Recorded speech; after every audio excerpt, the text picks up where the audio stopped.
this, and at the end I was a wee daft laddie sitting in the audience, and I asked a question. I said, why is the government giving millions of pounds in tax breaks to rich people in London to buy land 500 miles away and plant trees? Why don't you just give the money that you're foregoing in tax as grants to the landowners and the farmers in Caithness, like they could plant the trees?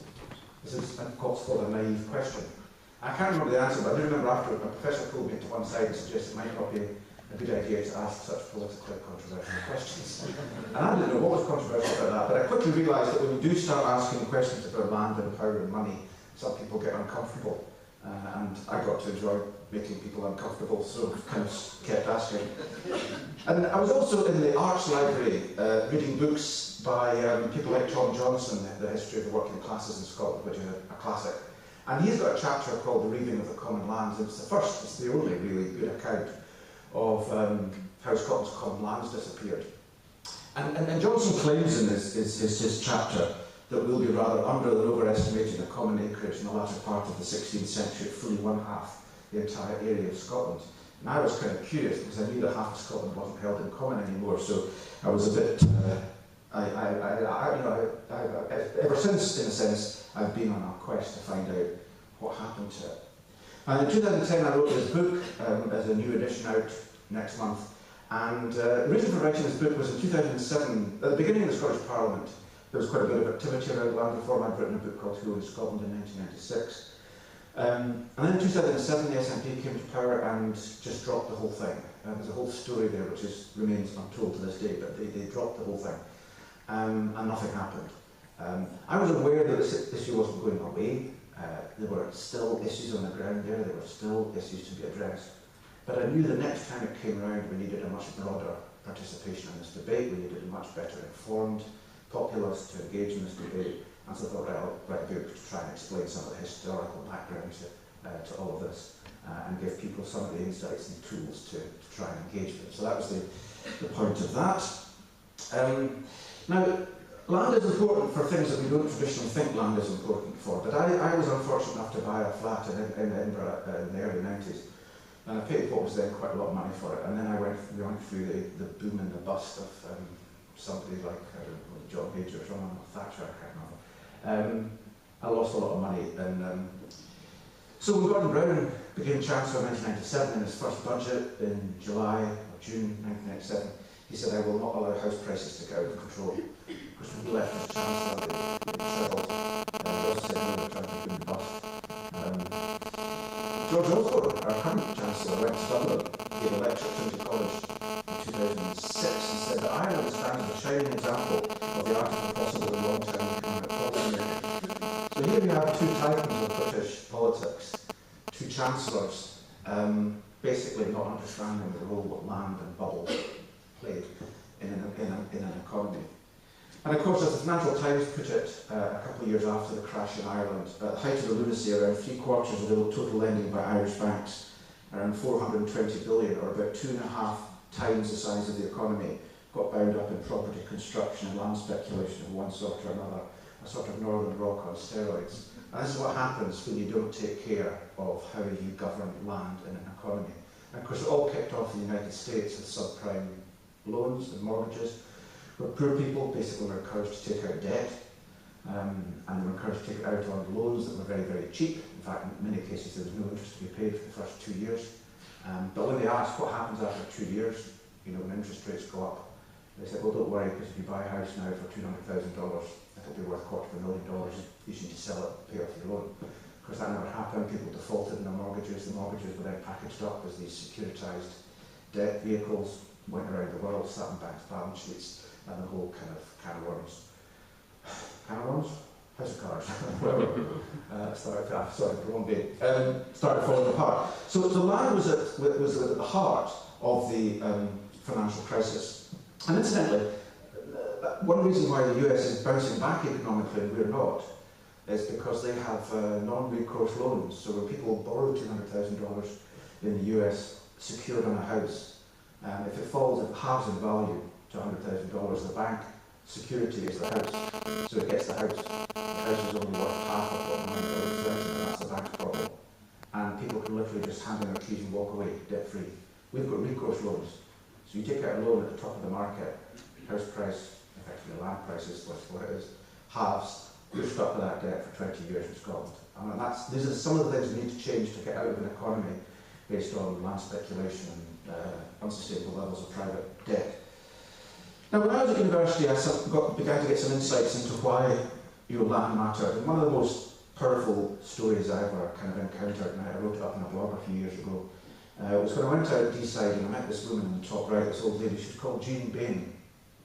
And she lived in this farm called Ardach on the top left. Those of you who know Deeside will recognise Loch Nagar with the snow there. And anyone know who that woman is on the bottom right? Selina Scott. Yeah, there's some people old enough to remember Selina Scott, Grand and Telly. Anyway, Jean was interesting. She died in 1992, sadly. But the significant thing about Jean was the last native speaker of Deeside Gaelic. Once Jean died, Deeside Gaelic died. It's a dead language now. Deeside Gaelic was really interesting because the Cairngorms were between it and the rest of the Gaeltacht, and it had evolved very, very distinct form. And it was also infused with northeast Doric as well. It's a fascinating language. She was the last native speaker. And a principal reason why the language died is because in this part of Aberdeenshire they didn't get the protection of the Crofting Acts in 1886. It was excluded. And so all the smallholders in Aberdeenshire, Perthshire, and Angus, and Banffshire were excluded, which means it was very, very easy once their 19-year leases, which is typically what they had, came to an end, they could just go. So Jean was the last. Her son Rob took on the tenancy, but he died 4 years ago now, and then it went on the international property market. So land and its governance and its tenure matters deeply over quite significant periods of time. It also matters in urban areas as well. Anyone know where this is? No, this is Dundee, so maybe not. This is the Roots car plant in Linwood that was built at Hillman Inn. And now when this car plant factory came, it increased employment, and the nearby village of Linwood expanded considerably to house the new workers, and they built more houses, and they built a shopping centre. And this was an amazing shopping centre at the time. It was a regional shopping centre. In about 2000, this place was lying derelict, and in fact got an award, the Pluke on the Plinth, which I think is awarded by some architecture magazine. And what was happening here was all the shopkeepers in this admittedly rather unattractive shopping centre were being essentially evicted through rat renting. The rents were just going up and up and up until it became unsustainable and they couldn't afford to pay them, and they slowly left, and there was a cascade effect, and the whole town centre, the whole shopping centre was cleared. Now, local people were very concerned about this because the town centre was basically empty, and began to wonder what was going on, and they investigated and found, and then Tesco came in, and we'll talk about them in a minute, but they investigated and they discovered that the lease of this shopping centre was held by a company called Balmore Properties Limited. Balmore Properties wouldn't engage with the local community, wouldn't engage with local councillors. Wendy Alexander was the MSP at the time. She said in 2005 and 2006, when I and many in the community were actively looking for a major retailer, the Tesco representative gave no indication to the community of any long-standing relationship with Balmore. They should have done, because what was happening was that Balmore Properties were basically a front company for Tesco. They were set up acting on behalf of Tesco to clear people out, and then Tesco would come in and take over. So the local councillor at the time said they came in like a knight in shining armour, said they were going to fix it, was all a con. Tesco responded saying it's common for Tesco to use an agent to secure land. Balmore Properties was an agent. The point here is that folk that lived in Linwood hadn't a clue about who owned or governed their town centre. So the extent to which people are out of control don't know about the kind of foundations of power in their community and the likely impact that any change in the behaviour of these people, or indeed who these people actually represent, is a huge weakness at the heart of the way we govern land in Scotland. And today, Linwood is literally Tesco Town. Anyway, all of this has got a long history, and I'm not going to bore you with all the details you can read about the book, but basically I account for six land grabs in Scotland. The first was feudalism. Feudalism came in and the crown, the king, became the owner of the whole country. This was a very valuable position to have, and you could grant charters to your friends. The 16th century Reformation is very little studied in Scotland, but 1560 is a very late Reformation. And this was the second great land grab, because the nobility got their nephews and their sons and people in as commendators in the Abbey. They were the chief executives of the day, and they signed over large areas of the Abbey lands on life rents, and they were converted to feus later in the Scottish Parliament. And that's why in 1560, when the Reformation happened, one sitting of the Scots Parliament, and John Knox fully expected all the riches from the old church to be available to be spent on a school in every parish, upkeep of the church, and a third to be spent on the civil administration of the country. Opened the books and found out there was very little left. A lot of it had been pilfered by the nobility. And there's a whole story about this place across Rakel Abbey in Ayrshire, and whose commendator was slowly tortured over a spit before he handed over the charters of the Abbey lands. In the 17th century, the Scots Parliament spent most of its time passing laws to buttress property rights. 1617 established the Register of Seizings. The register is still in place today. If you own property, many of you will have property registered in that register. They passed the law of entail, for example, which allowed landowners to put their entail their land, which meant that if a creditor, if you fell into debt, a creditor couldn't get hold of your land. I mean, they could get hold of other things, but not your land. So they created a special class for themselves. They were immune from actions by creditors, etc. And then it culminated in the late part of the 17th century by an act to divide the common lands. And these were large areas of land in every parish for communities. 1695 Act of Division, still in the statute book. One thing I think the Scottish Parliament should repeal. I asked them to repeal it 3 years ago, and Fergus Ewing said it was still a useful piece of legislation. No idea why, but anyway. But this was a simple act. You could go to the court, get the land divided, and it could be divided within a year or two. And it contrasted with the situation in England, where they had acts, plural, of enclosure, where every single common had to have its own act of parliament. So it was a very time-consuming process, and why today in England there's about 800,000 hectares still of common land and virtually none left in Scotland.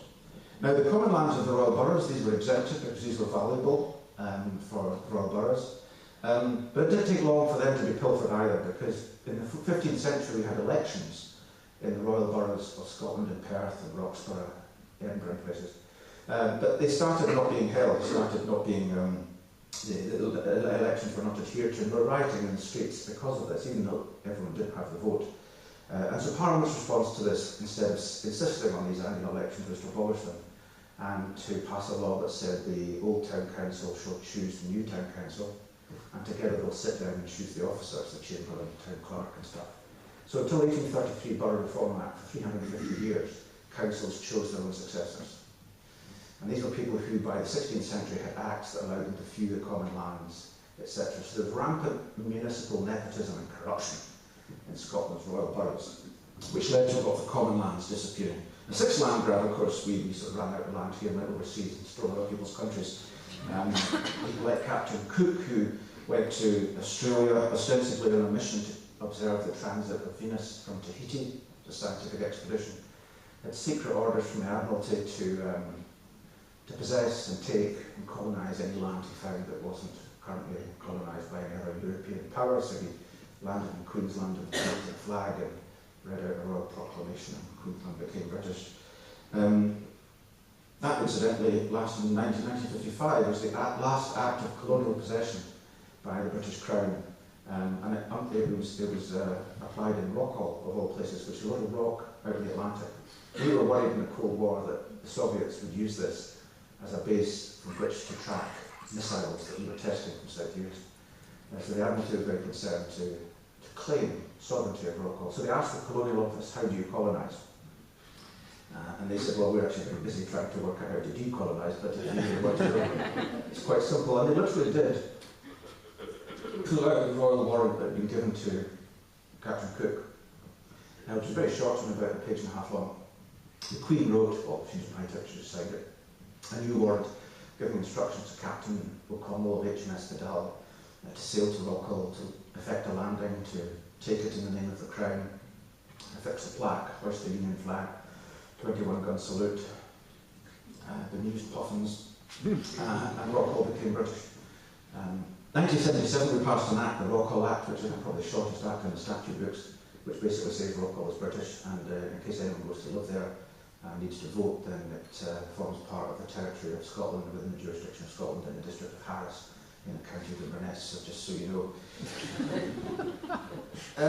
Now, of course, some of this still plays out today. I mean, much of my work is involved in working with communities on land rights. This is an example not that far from here, at Ailith, Eastern Perthshire.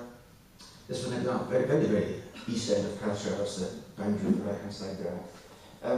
This is the Hill of Ailith. This was a piece of common land that had never been divided, but the Earl of Airlie in the 1920s owned all the land around about it, and decided to sell the land to the tenant farmers. They all happily bought their own farms, but the Earl of Airlie also apportioned a bit of the hill and gave it to them. Now, of course, the Earl of Airlie didn't own the hill, wasn't his to sell, but the farmers quite happily took it. The people in town, of course, didn't know anything about this because they weren't in the habit of standing at the door of the Register of Stations in Edinburgh checking all the title deeds that came in. And it wasn't until after the Second World War when we started giving grants to farmers to secure food supply in the case of another war, and the farmers in Ailith used this money initially to fence, demarcate their new boundaries. That's when the local people noticed it. They went up on the hill on a big demonstration, and they exercised their ancient rights of field and divot, so basically cutting peats and turfs. And instead of doing it in a little kind of rectangular bank, as had been their usual habit, they exercised it in long, thin strips directly underneath where the fences were, and these properly collapsed. And of course, there's nothing the landowner could do because, well, there wasn't a land. Well, that's the whole point, isn't it? Because they were legally entitled. And then the following Friday, one of the local town councillors, who was a radical, Matt Crichton, he actually went up and cut a fence, and that's criminal damage, so he was arrested. And the case rumbled on, and it rumbled on right up until the 1970s, and rumbled on until 1975 when they abolished local government in Scotland. And because Ailith then had no council to keep an eye on the affairs of the town and monitor and lobby on its behalf, the whole kind of thing fizzled out. Another example I was working on recently is in Lanarkshire. This is the King's Law in the parish of Carluke. I was looking at who owned bits of land for historic Scotland because they wanted to schedule some not so ancient monuments, things like iron mines and coal mines and things like that from the industrial period. And I found this area of land in blue, and it was owned by X, Y, and Z, but this blue area also had associated with it a yellow area in the middle there, which was described in a new, fresh land register title as a common. And I thought that's quite interesting. Here we've got surviving common, not just surviving, but it's actually on the land register and registered as such. So I phoned up the parish, the Carluke Parish Historical Society, and said, you know, you've got a commentary. And they said, what's a commentary? So I explained it, but they didn't know. So then started 6 years to try and reclaim ownership of this commentary. We eventually succeeded 2-3 years ago. And indeed, Aidan McLeod, the minister I just learned on the trade here, was in Carluke today talking about the new land reform bill, which is, I don't think she knows anything about Carluke commentary, but anyway. But what was interesting about this piece of common is, well, I discovered it was in the middle of what was then Europe's largest wind farm, the Blacklaw wind farm. And, but there was no turbines or anything on the common, as you can see. So I phoned up Scottish Power and said, why didn't you put any turbines on the common? And they said, well, we didn't know who to sign a lease with. And so I said, well, that's quite an interesting legal question, probably a PhD in that. But instead, so, you know, they just avoided it. And all the cabling and everything was round about it. Now, of course, had the people in Carluke been aware that they had this piece of land, they could have negotiated easily. The Scottish Power at the time got a turbine or two and be earning some money. So that's where it is today. And as you can see, actually, they can't get a turbine on it now because it's too crowded. There's too dense. So they're thinking of other things to do with it. A solar farm, I think they're thinking. Anyway, these are the kind of issues, and these crop up all the time. The most recent one I was involved with was down in Ancrum in Roxburghshire. I got a call. Someone had just discovered that their piece of common land, the Ancrum Common, had been stolen by the local landowner, which discovered he'd recorded a title back in 2006. The prescriptive period after which it becomes beyond challenge is 10 years, so 2016. If they don't do anything by then, they'll get it back. So I suggested come along, doing a public meeting, and Ancrum's a totally big place. But we had 96 people turn out at a public meeting, which was quite exceptional. And their political problems were enhanced by the fact that the local landowner who grabbed this common was the chair of the community council. So you can imagine the kind of problems they had in beginning to negotiate all of this. But this kind of stuff happens in all sorts of communities all over the country, but these issues tend not to be talked about or raised, certainly very effectively. Now, of course, I've got a particular interest in common land in towns because it's urban, and places like Irvine, the Ayrshouse and Yellow is the common lands of Irvine back in 1820, quite extensive. And of course, these common lands today are the origins of the common riding celebrations in the borders, particularly where they historically literally had to ride the marches of the town's land to inspect them and make sure there were no encroachments by neighbouring landowners, because the big landowners, particularly Roxburgh people, were very keen to encroach on the Royal Borough's territory because not only did they get some valuable land, but he became a vassal of the crown. if you owned land in a royal borough. So you owned it direct to the Crown, that gave you a vote in the days pre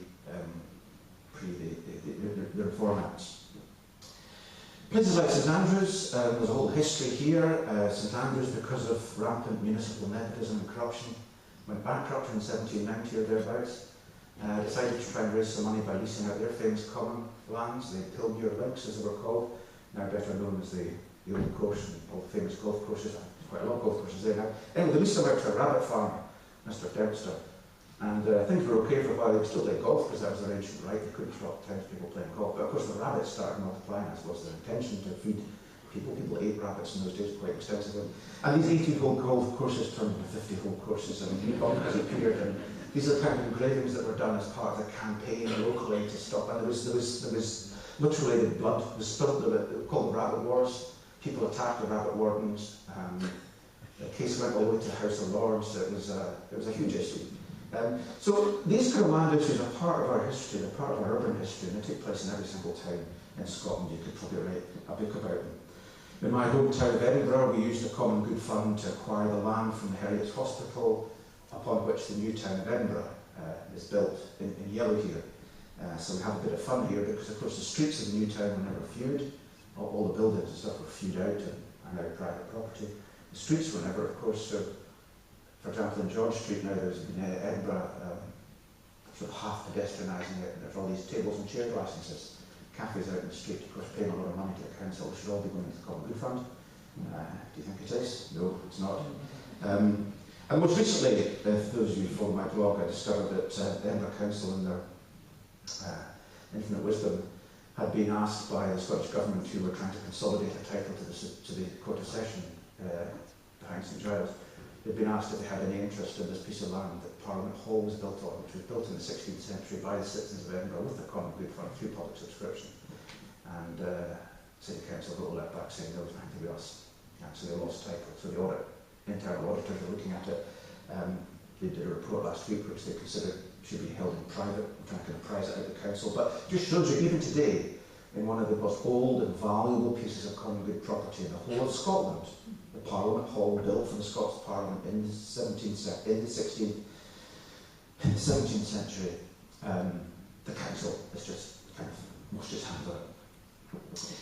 This is also important for very kind of contemporary issues as well, things like housing. One of the reasons that housing is so expensive in the UK as a whole is not because it's costing any more now to build houses than it ever did. Building costs and labour costs are on the bottom of this graph. They've basically flatlined for the last 30 years, but what has gone up and down in booms and busts are land prices. Now, if you go back to the 1930s, a UK building worker could acquire a house for £590, which was 3.5 times their earnings. Now it would take 7.5 times their earnings. And that's not an inflation in building costs, it's not an inflation in materials, which in real terms have remained relatively constant. That's inflation in land values. Not only that, but in the 1930s, when a building worker, a UK building worker, bought a house, they only paid about 2% or maybe 3% of the price of the house was the land. It meant that over 90% of the money they had available themselves or that they borrowed was available for actually employing people, building a house with good materials that would last 130 years. Nowadays, the land component of modern housing is up to 50%. Speculative builders are essentially trying to cram as much as they can into small areas. The houses have never been smaller. And basically building a house for a whole house built today, you're in charge for about 90% of the new housing that's built, is basically a necessary inconvenience. It's highly speculative and they make all the money on the land. So we need a completely new model of building housing. Rather like they have on the continent. In the continent you can buy a plot of land for 20,000, 30,000 euros. And in a place like Germany you buy from a local municipality. And again you'll spend about 80 or 90% of your available funds on a high quality house. From any number of thousands of builders in Germany who are all competing with each other to build you a house that will last a long time, very, very energy efficient to heat and obviously as big as possible to please you, the customer, because you are the customer. Very, very different model, and land's at the heart of it. Now, in Britain and Scotland, we have very innovative architects. This is the architecture firm called Lucas on Skye. They've started Hebridean homes. You can buy very, very good houses built to extremely high building standards that can be built within 7 days, wind and watertight. And you can build one of these for £100,000. The problem, of course, is you have to get the land, and there shouldn't be any problem getting the land because we've got lots of it. And the Financial Times is now getting onto this because it's realised that some of the keys to unlocking our productivity deficit in the UK is the fact that we spend far too much money sinking into housing. We take on vast volumes of private debt. At £1.5 trillion, Britain is in debt on mortgages, on housing, which is totally unproductive. And basically, the Financial Times, in a leader in January this year, said the politics of building more houses is as tortuous as the economics is clear, that the current state of affairs cannot be allowed to continue. What Britain needs is a government brave enough to trumpet the virtue of falling house prices and make it happen. Because the less you pay for a house means the more you have available as earnings, the less money you're paying for 20 years in non-recourse loans to banks and interest charges, which of course are highly volatile. The more money you have at your disposal, the more savings you can have. That can be invested in industry and real jobs, and you can use your money to spend in the shops and consume things. So it makes sense to get housing down, but we are resistant to it for all sorts of reasons. And one of the reasons that housing is so expensive and land is so expensive is we don't tax it properly. This is a report from the National Audit Office called Tax Reliefs. Came out a year or two ago. George Osborne was mightily pissed off about this because he didn't regard the National Audit Office as having a role in looking at tax reliefs. Anyway, the 10th tax relief here is capital gains tax exemption on main residences. So when you sell up your main home, you get tax relief, capital gains relief from capital gains tax. Back then it cost over £10 billion a year, now it's £13.9 billion a year this relief costs. That's a relief associated with not paying 18% of the gain you make. So by not paying 18% and keeping 72%, still keeping 72%, but by not paying 18%, that's costing us £13 billion a year. Now we know the kind of cuts that Osborne's trying to make, and who's going to suffer the brunt of them. And this is part of what's behind growing wealth inequality in Britain, and behind the fact that young people in particular, there's vast intergenerational inequity. Young people simply can't afford the basic necessity of a roof over your head. And there's no earthly reason why that should be the case. It's something we've designed, and it's something that vested interests have protected over the years, but it can change. And the kind of fiscal aspects of land is important to understand. There's a famous study done here in London. This is the Jubilee Line extension out to Canary Wharf, built during the Thatcher years to open up the East End of London. It cost £3.5 billion of taxpayers' money to build this railway, this extension to the Jubilee Line.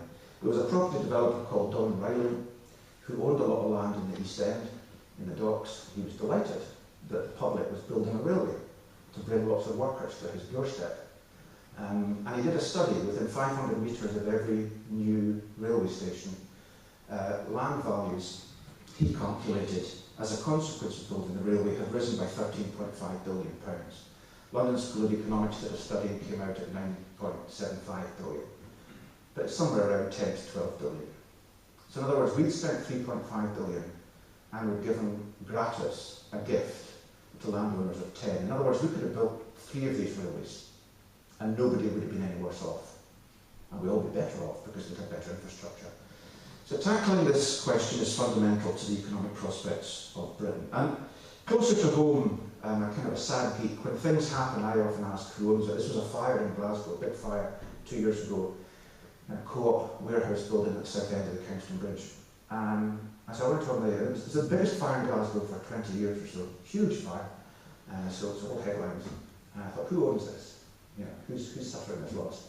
And it turned out to be a company in Belfast called Treban Developments Limited. And then went onto the Scottish Assessor's website, looked at the valuation of this building for non-domestic rates, £500,000. Then realised this was an industrial building, so in our infinite wisdom, we decided it doesn't need to pay any rates because it's an empty industrial building, so it's exempt. Excuse me. The rates are currently 48 pence, let's say 50 pence. So in other words, for the 10 years they'd owned it from 2003 to 13, we had said to them that you don't need to pay £250,000 in local tax. So at 10 years, that's £2.5 million. We've decided this company doesn't need to pay. And yet, when the building goes on fire, they expect the fire brigade to come out and put the fire out, they expect the police to maintain civil order, they expect the courts to be available to adjudicate on any disputes or any liability arising from it. In other words, everyone who owns property benefits from the social infrastructure, the legal infrastructure, the civic infrastructure that we as society put in place essentially to defend the country. Ultimately, we have a standing army and a navy and an air force to defend the country against invasion, because the first thing any invading force does is go straight to the land registry and burn it. That's what happened in the Balkans. So everyone who owns property should pay something. It was announced today in the Land Reform Bill that one of the tax reliefs that was given from non-domestic rates in the 1990s on shootings and deer forests was going to come to an end.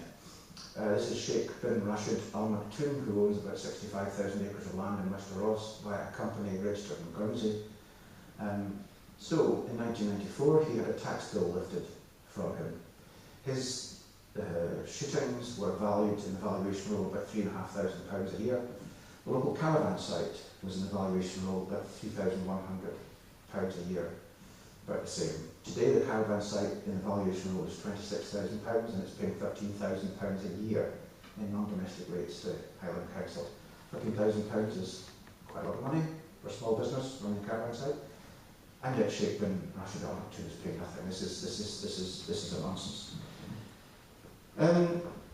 Now, the Mirrlees review, which was done by James Mirrlees into the UK tax system, is very, very interesting to read. Chapter 16, if you want to get your head around fiscal dimensions of land. But he argued that the economic case for a land value tax, or tax on the value of land, is simple and honest, undeniable. Why then do we not have one? Why indeed is the possibility barely part of mainstream political debate that proponents consider marginal and unconventional? That's people like me and other people in the Green Party and Angus. Official party policy is land value tax. But more people are beginning to talk about this. And part of this is having a kind of infrastructure in place to know who owns what. So back 100 years ago, Lloyd George introduced the famous People's Budget, which you'll remember.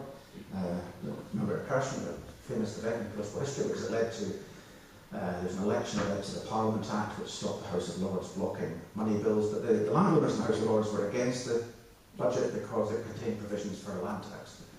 And in order to implement this land tax, the Inland Revenue at the time surveyed the whole of Britain and Ireland. This was before Irish independence.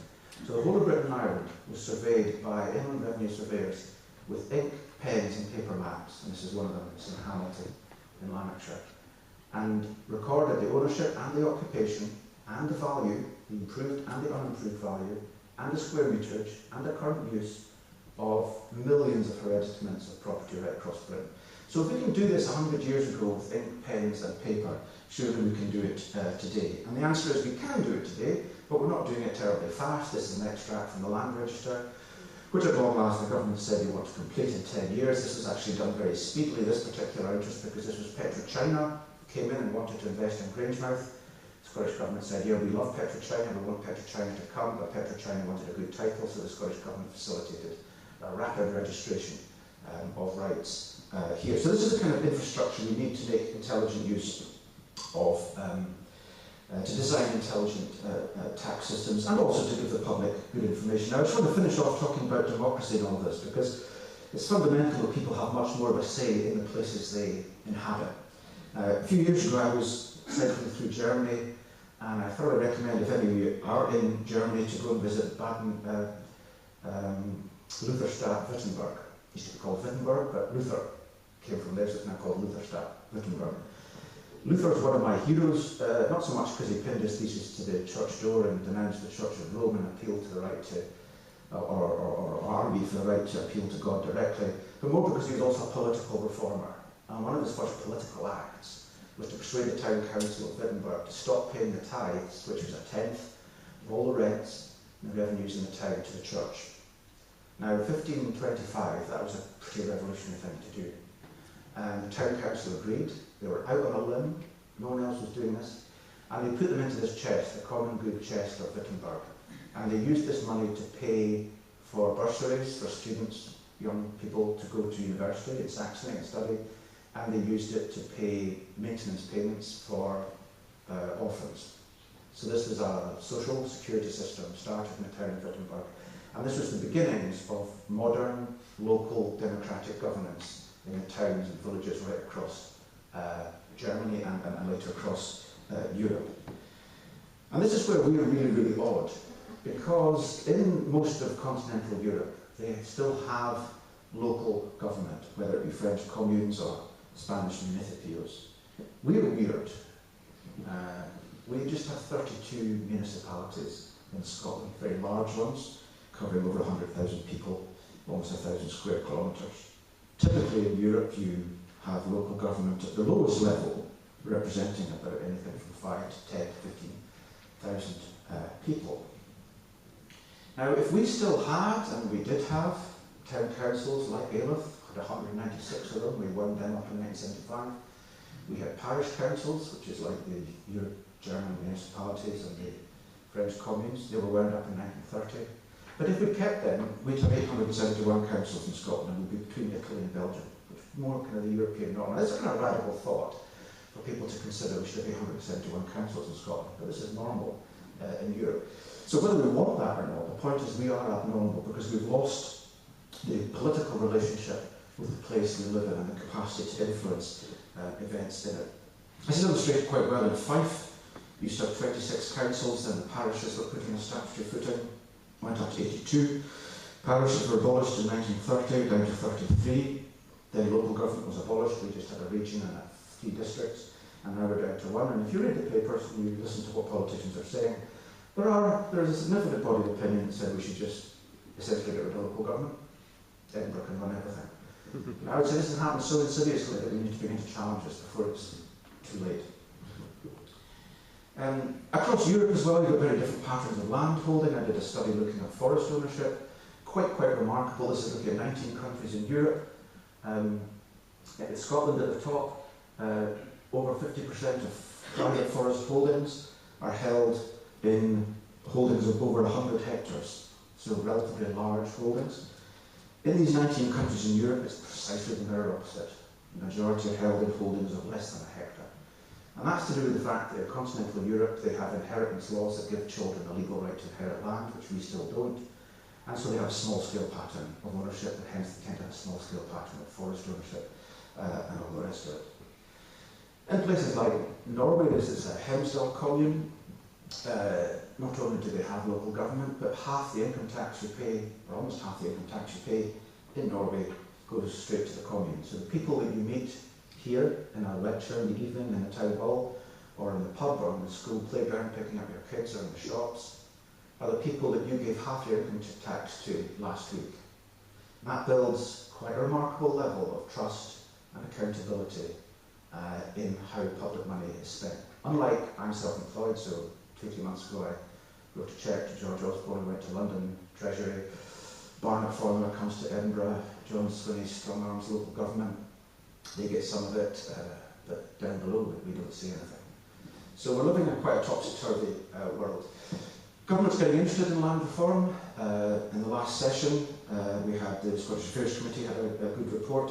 The Land of Scotland, the Common Good, the Land Reform Review Group reported in 2014. That's the basis for the kind of reforms that the Scottish Government is pushing through now. A bill was published today. I won't go into the detail. We can talk about it in questions if you like, but it's covering an awful lot of stuff from transparency of ownership through to non-domestic rating, private rented sector, a new legal framework for private rented housing, common good land, agricultural holdings, inheritance law, council tax, ports and harbours, compulsory purchase legislation, etc. There's a lot happening over quite a broad canvas. I sit on the local tax commission, which is a cross-party effort to come up with a replacement to the council tax. And if you get bright ideas, that'd be great. This is a serious attempt to break the logjam over the future of the council tax. Again, we can talk about that if you like. One of the little anomalies that I encountered, I was doing work in Northern Ireland on local taxation, and I was looking at the rest of Europe, and Denmark has a very interesting local tax system. You go into the detail, but I discovered that the Danish tax authorities, called SCAT, were at the time I was doing this, were running a campaign to persuade Danish taxpayers, and they have a land tax, the Green tax in Denmark. They had a campaign to persuade Danish taxpayers to declare any property they owned outside Denmark, because it was also liable for the Green tax. Now, of course, lots of Danes own holiday homes in south of Sweden and places, and the Nordic Council shares lots of data, so that wasn't a problem. But of course, they wanted them to declare holiday villas in the south of Spain and all that stuff. And I thought this was kind of interesting because there's about 490,000 acres of land in Scotland owned by Danish citizens. So I contacted SCAT and said, how much money do you get from the green tax from Danish citizens who own land in the United Kingdom? And I haven't checked that the figures were something like 580,000 kroner, which is 58,000 quid, and about 100 days. And I said, that's nonsense. I said, there's almost 500,000 acres in Scotland alone, and there's about 100 landowners. I said, if you're interested, we could maybe go in some kind of deal, you know, you could take commission. And then we got very suspicious and broke down. But the bizarre thing is that this chap in the top right, Paulson, I can't remember his first name, Anders Paulson, Danish billionaire. He's now almost Scotland's biggest landowner. He owns almost 200,000 acres of land. And it's kind of bizarre that I'm sure he's paying his grid tax, no reason to doubt that he isn't, on his land in Scotland. So this is land in which Shaping, Russia and Palmer Tooth paid no tax. No one else is paying any tax on this land. The only people that are paying it are Danes. He's paying it to his home municipality of Esbjerg to build beautiful kindergartens for the children. So this is the kind of bizarre state we've got ourselves into in Scotland. And finally, I grew up in Kinrossshire, and used to go to the town hall here, Kinross Folk Festival, and we had Clearlys and all the rest of it. And to the left there is the Carnegie Library. Used to go after school and study and all the rest of it. Now this town hall, there's a plaque above there, was built by the people of the parish of Kinross in memory of those who'd fallen in the First War. Been built with public subscription, and it was part of the common good of the town. When I was growing up in the town, not only did we have a town council and a town hall, we also had a county council. We were special. My mother was very prominent in the Liberal Party at the time. Of course, that was Alec Douglas Home when he became Prime Minister and wasn't an MP. Remember, he was a peer and he needed to find a seat. He found it in Kinross. Anyway, I went through Kinross about 10 years ago and was dismayed to see the town hall sitting here, empty, riddled with dry rot, and there was a huge for sale sign on it, notice. And I began to work with people in Kinross to challenge the sale through the courts, because Perth and Kinross Council were selling it. They said it wasn't part of the common good. We fought that through the courts. They declared it was. From a balance sheet in the Kinross common good to £11. Actually, I'm not sure if it's sold it, but they have sold it. The balance sheet should now be sitting at £700,000. But really, this is a kind of an allegory of what's going on. At the heart of our communities, we've lost control, we've lost political power. Our land is literally crumbling and rotting before our eyes, and we need to regenerate it. Thank you very much.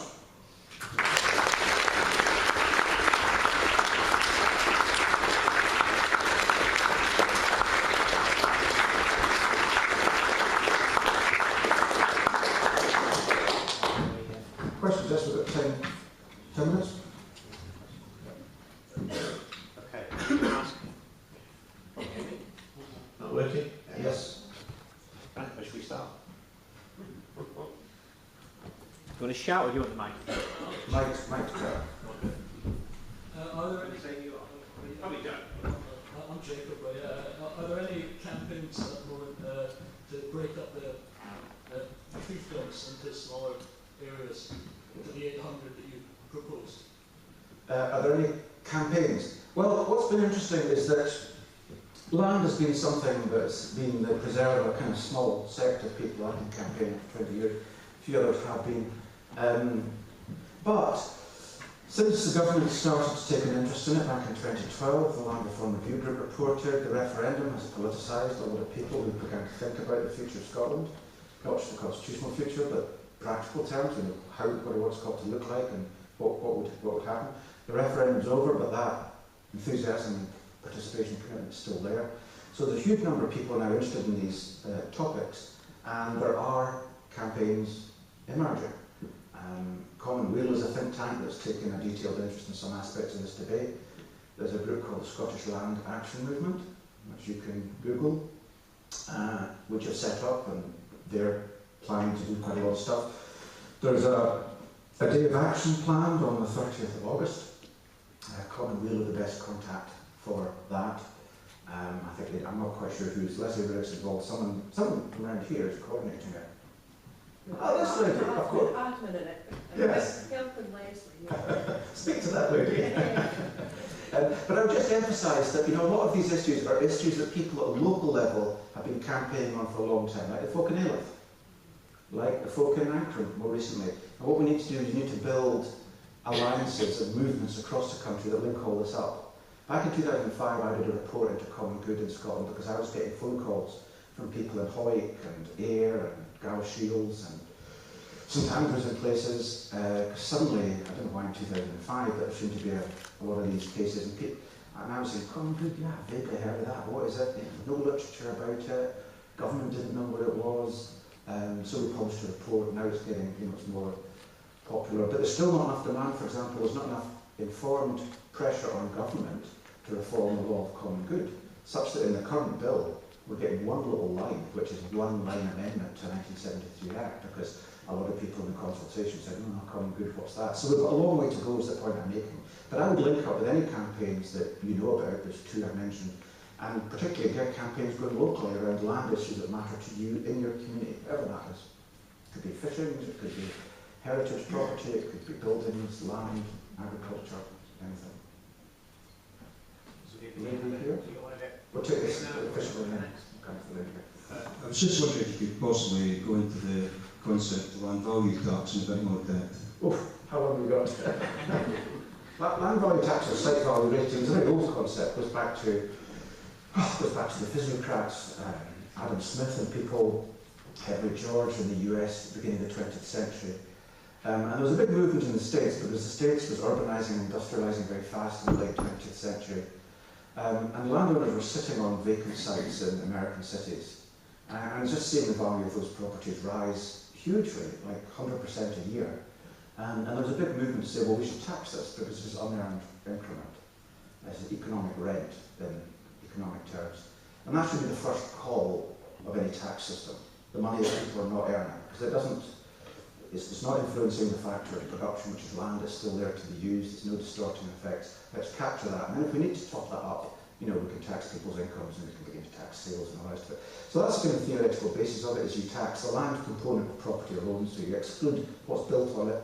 That means you incentivise people to improve property, to insulate it, to make it last longer without being penalised. I mean, at the moment, if you improve your property, if you extend it, if you insulate it, whatever, it'll go up in value, then you've got the council tax back. You're penalised for that, so land value tax doesn't do that. And it encourages people to use land. So in the walk from the station to here, there's a great vacant site in the corner there, for sale.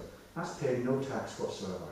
That's ridiculous. There should be a holding tax on land like that, such that if that person who owns it currently doesn't want it anymore, fine. You don't need to use it, but you've got to pay for the privilege of not using it. And if you don't want to pay that, sell it.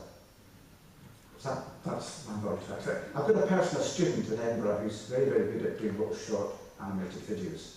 And I'm meant to be doing a script for land value tax in 3 minutes. So that's a good run through.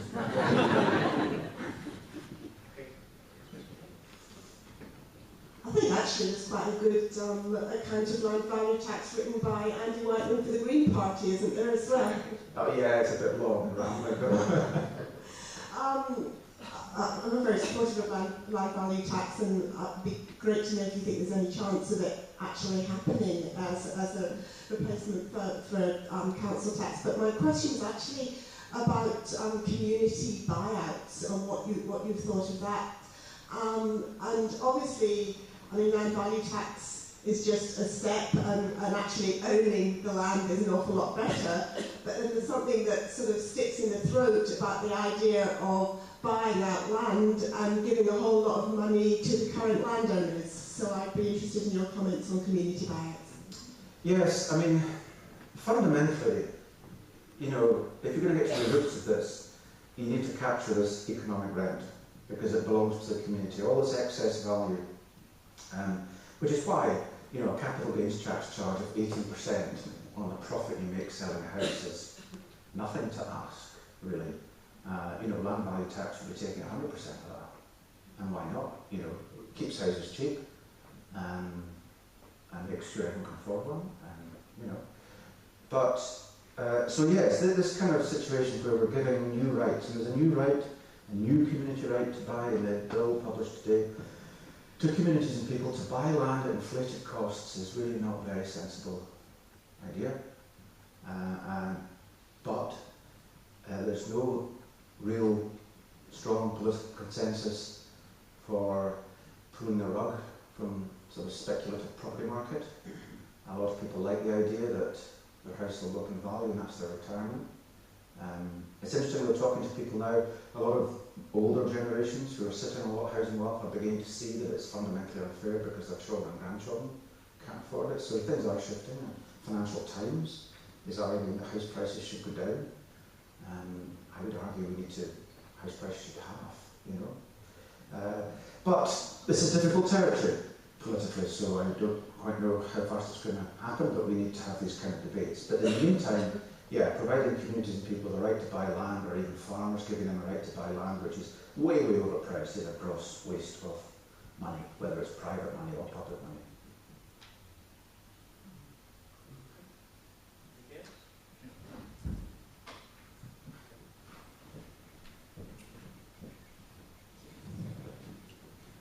I was just wondering if you think maybe a purchase tax on buying properties after a first property could help de-incentivise property investment and stop the upward spiral. So if people had to pay, if they were buying a second house, had to pay 20% tax on top of the purchase price for that, etc. If it would stop.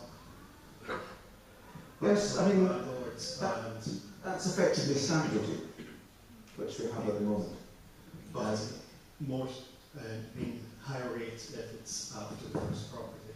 Yeah, I'm in economic terms, I'm against transaction taxes because they distort the market. I mean, if I've got a property and you want it, you know, you shouldn't have to pay lots of money to the government for taking over my interest. So they're inefficient. And you know, Murray's review said get rid of stamp duty, etc. I argued to get rid of it completely and roll up the yield in recurrent taxes. Recurrent taxes are much, much, much, much better. The problem with transaction taxes and taxes that are levied at the point of sale and transfer are that when governments have attempted to capture uplift in value, etc., people have just held on to it, waiting for a Tory government to come along and repeal it. And you remember there's track record of this. In post-war, after the Second World War, we, like Germany, gave extensive powers to the state to acquire land to redevelop. I mean, Germany more so than us because they had a real, you know, real bombed-out cities. We had bombed-out cities too, but not to that extent. But nevertheless, powers were given to public authorities to acquire land to build new houses at existing use value.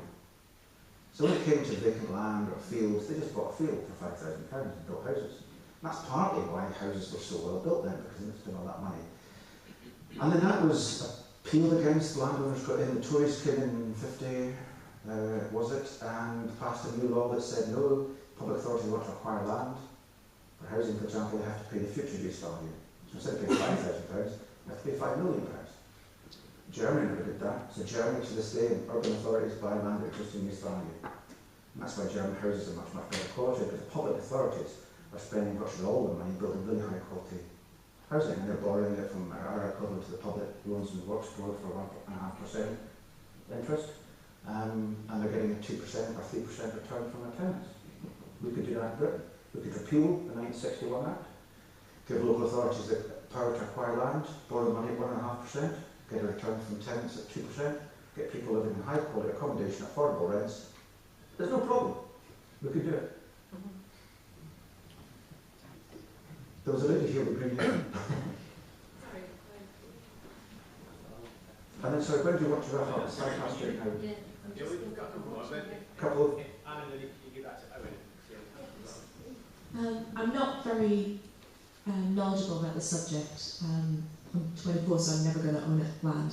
But there's a lot of things that I've seen with travellers and the Occupy movement having trouble where if you just put a tent on disused land, suddenly you get arrested and you go to jail.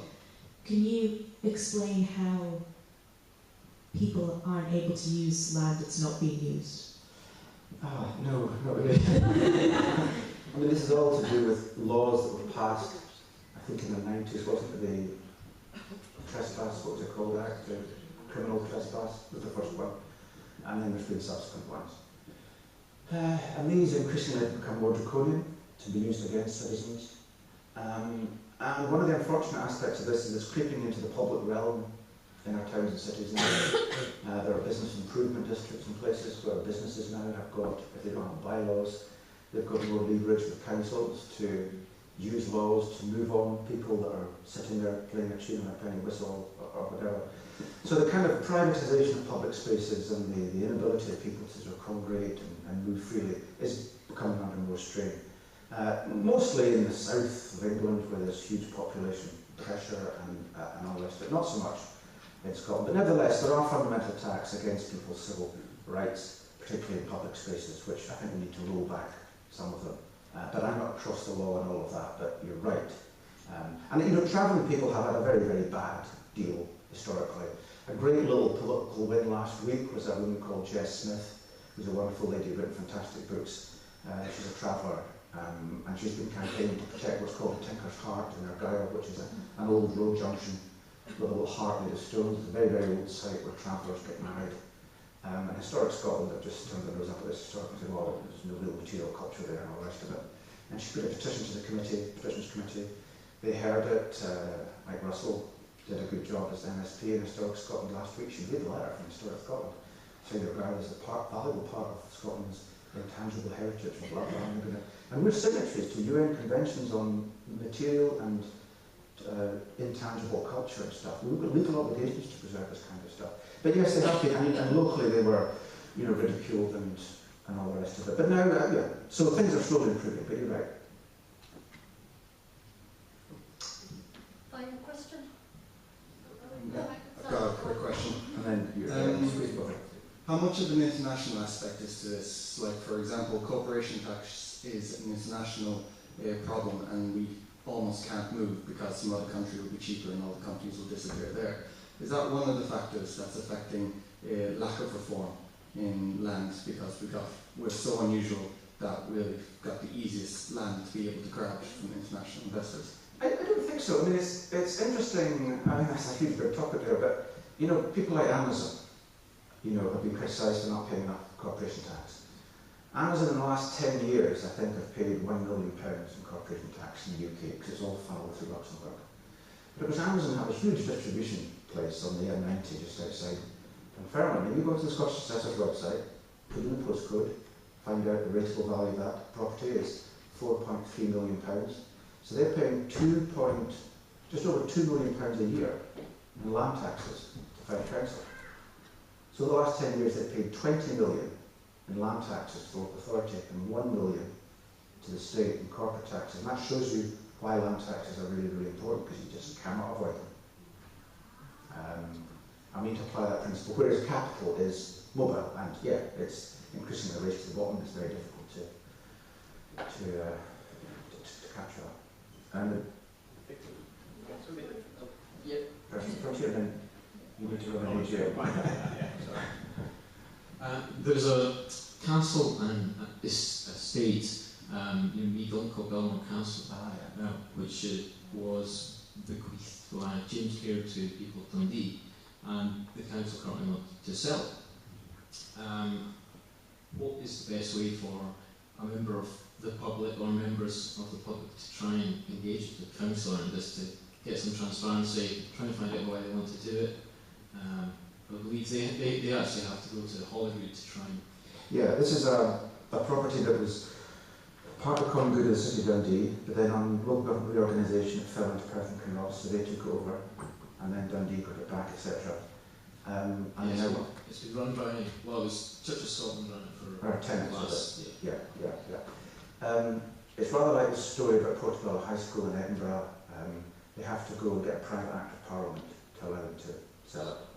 So the short answer is engage with your local council, use freedom of information laws to get information that you don't have, and engage with the parliamentary process if and when it happens, to find out from the council when they intend to trigger that, because the full rights of representation in Parliament to have your say on whether that should go forward. Okay, that's it, folks. Can I first of all say a big thank you to Andy